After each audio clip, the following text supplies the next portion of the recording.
Bonjour les enfants. Aujourd'hui, je vais vous raconter une histoire. Une histoire sur Gringzin. Alors Gringzin, il a une planète où ça bouillonne, ça crache et ça explose. Mais Gringzin, lui, supporte mal les frustrations. Il vaut mieux ne pas le contrarier. Sinon, c'est la crise. Il serre les poings très fort, il a du mal à respirer, il devient cramoisi, il se roule par terre et il hurle. Mais un jour, il va faire un étrange voyage à bord d'un canard astral. C'est parti? Allez, on voyage avec ce magnifique conte. Gringzing est en pleine forme. Il a invité son ami Kabrouk. Il l'attend en faisant les 100 pas devant sa maison, en zinc désoxydé. Quel temps superbe pour jouer dehors.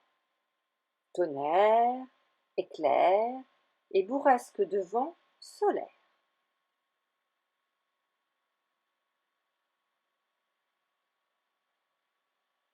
Enfin, il l'aperçoit au loin. Son ami du temps, hurle-t-il en sautant de joie. Tout excité, Grinzing l'entraîne au fond du jardin cosmique. Viens, viens, on va jouer à saute-volcan. Dans ce jardin, le papa de Grinzing a planté des petits cratères qui crachent des jets de lave multicolores.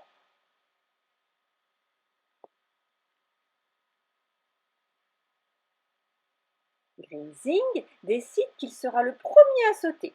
Il prend son élan et bondit au-dessus du premier volcan.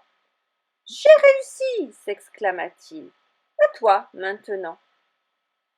Kabrouk réussit à sauter à son tour sans se faire brûler les fesses. Grinzing fait la moue. Il aurait bien rigolé si le feu avait chatouillé le derrière de son copain.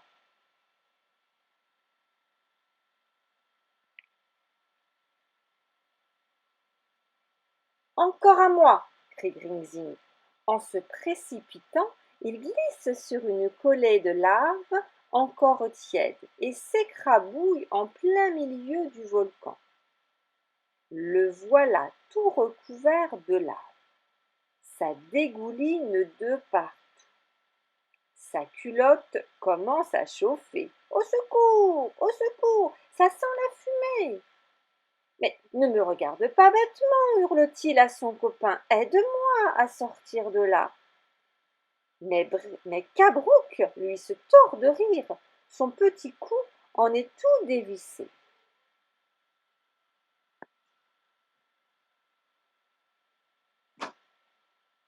Grinzing serre les poings très fort.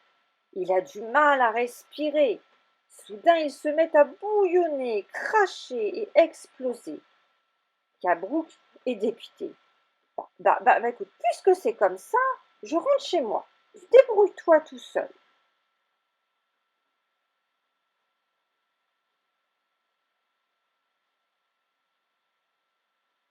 Grinzing parvient à se sortir de là. Que va-t-il pouvoir faire maintenant? L'après-midi est loin d'être terminé. Il a une idée. D'un grand coup de pied, il pousse la porte de la maison et grimpe jusqu'à sa cabine en courant. Voilà, voilà ce que je cherchais, se réjouit-il, en fouillant sous sa couette.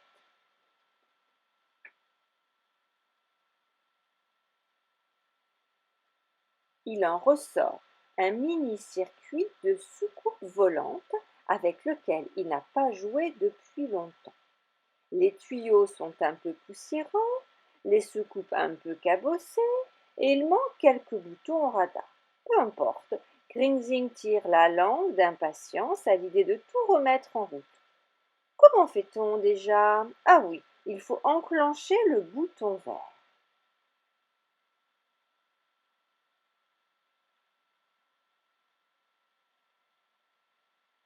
Mais le bouton violet a du mal à s'enfoncer. Une secoupe crachote. Les tuyaux tout sautent et le radar se met à grésiller. Quoi? Hurle Grinzing à la secoupe. Allez, mais allez, démarre! Mais tout de suite!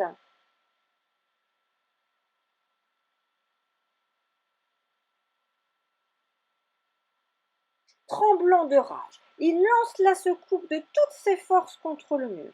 Dans un bruit de tonnerre, elle s'écrase en 1000 morceaux. Les joues de Grinzing se mettent à chauffer. Bientôt il va bouillonner, cracher, exploser.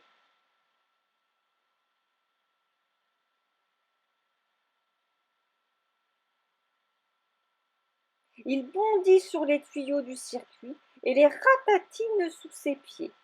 Tuyaux, secoupe, radar, tout est en miettes. Avec quoi va-t-il jouer maintenant? Grinzing a une idée. Tant pis pour ces vieux jouets moches et pourris. Il va en commander des tout neufs.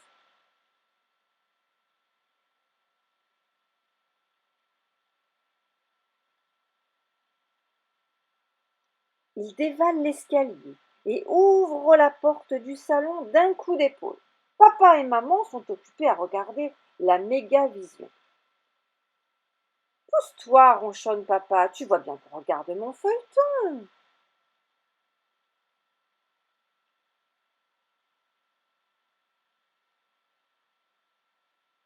Mais Gringzing continue à gesticuler devant l'écran. Maman soupire. Que se passe-t-il encore? Gringzing se met à sautiller. Je veux le robot petit humain que j'ai vu hier à la Mégavision. Il n'en est pas question. Tu as déjà reçu plein de cadeaux pour ton anniversaire.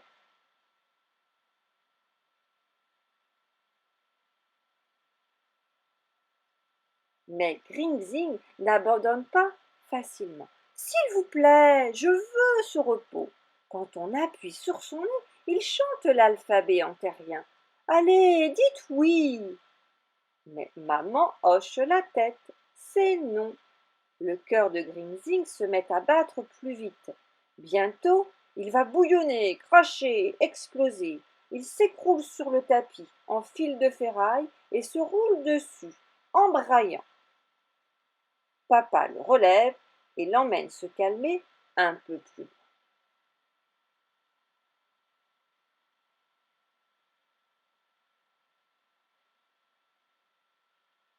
Le lendemain matin, maman vient le réveiller de bonne heure. Debout, mon astre, nous allons à Soft-Zen rendre visite à Tati. Grinzing se frotte les yeux. Il adore Tati, mais il est très tôt et ses colères de la veille l'ont bien fatigué. Heureusement, la pensée du voyage dans la nouvelle bulle à injection électronique de papa lui redonne aussitôt la pêche.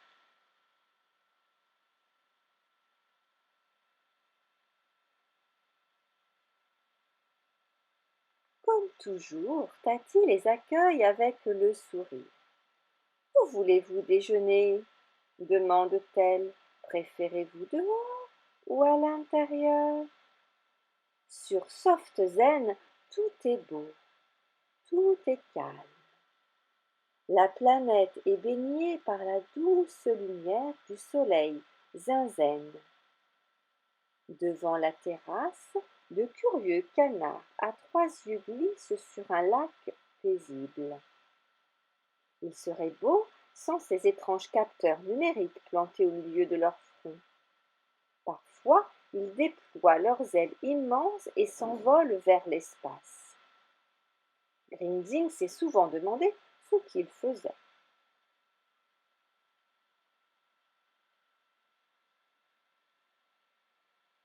Avec un temps pareil, mangeons à l'extérieur, dit maman d'un ton enjoué. Le repas est un délice. Grinzing ne bronche pas. Il est bien trop occupé à se régaler. Après avoir mangé, il se sent un peu ramolli. Ce n'est pas son habitude de manquer d'énergie. Peut-être a-t-il trop mangé. Tati lui propose de se reposer. Va dans la cabine à caisson insonorisée. Tu y seras très bien. Je viens d'acheter un nouveau matelas en plume de canard astral. Tu verras comme c'est confortable.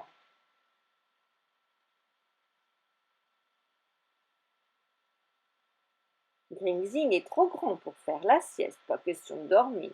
Mais aujourd'hui, il se sent un peu bizarre et accepte de suivre Tati. La cabine répand un délicieux parfum d'huile aux herbes calmantes. Douce Tati embrasse le front de Grinzing, puis se retire sur la pointe des pieds. Allongé dans la semi-obscurité, il se laisse porter par le matelas moelleux. C'est amusant, ça balance, ça rebondit, ça berce et ça détend. Il se roule d'un côté, puis de l'autre, s'étire tout entier et se met à bâiller, bâiller. Grinzing devient léger comme une plume. Il a l'impression qu'il va décoller.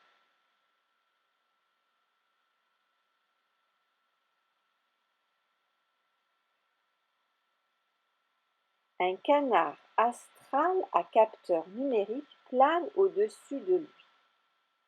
Oh! Il l'invite à prendre place entre ses ailes. En un clin d'œil, il a déjà hissé sur son dos et a pris son envol. Comme c'est magnifique, l'espace vu d'en haut. Grinzing traverse des trous noirs, survole des petites et des grandes planètes.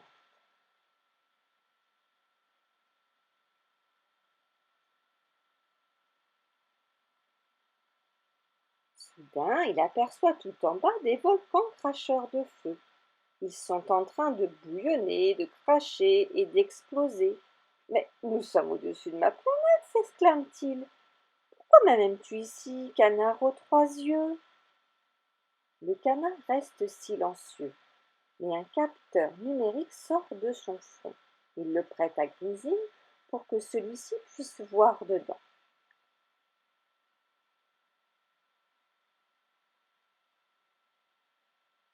Grinzing distingue alors un jardin cosmique où l'on cultive des petits volcans. Assis au milieu d'un cratère, un enfant tout barbouillé de lave est en train de gesticuler. En le regardant se débattre, Grinzing doit se retenir pour ne pas rigoler. Un peu plus loin, à travers les vitres d'une fenêtre, il voit un enfant occupé à faire des bonds, on dirait un kangourou, en train de se brûler les pieds.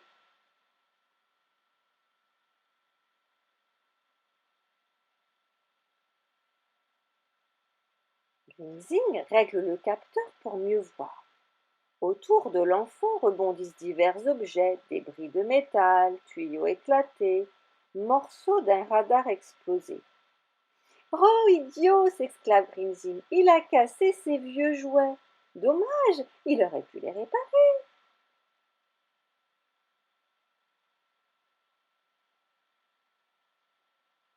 Dans le capteur numérique, ça se met à grésiller.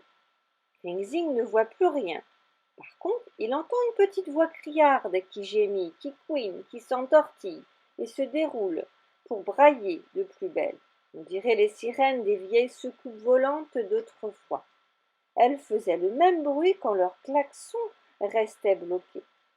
En pensant cela, Grising ne peut pas s'empêcher de rigoler. Il est tellement plié de rire qu'il en tombe de son perchoir. Il plonge à travers le vaste espace et plouf! Le voilà qui atterrit sur le matelas en plume de canard astral.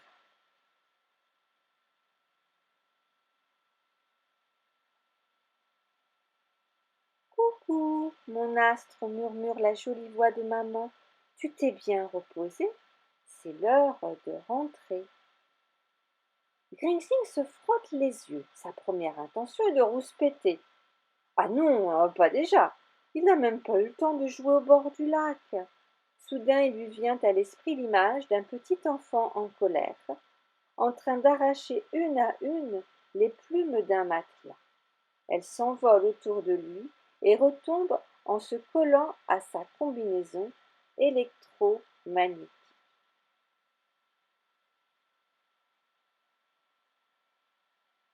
En imaginant cet enfant tout recouvert de plumes, Grinzing se met à rire, et se redresse fièrement sur son lit. Ah non, hein, cette espèce de kangourou sirène, tout barbouillé, ce n'est pas moi. Il n'en est plus question.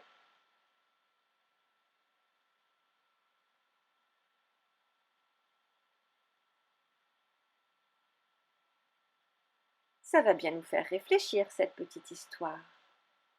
À bientôt.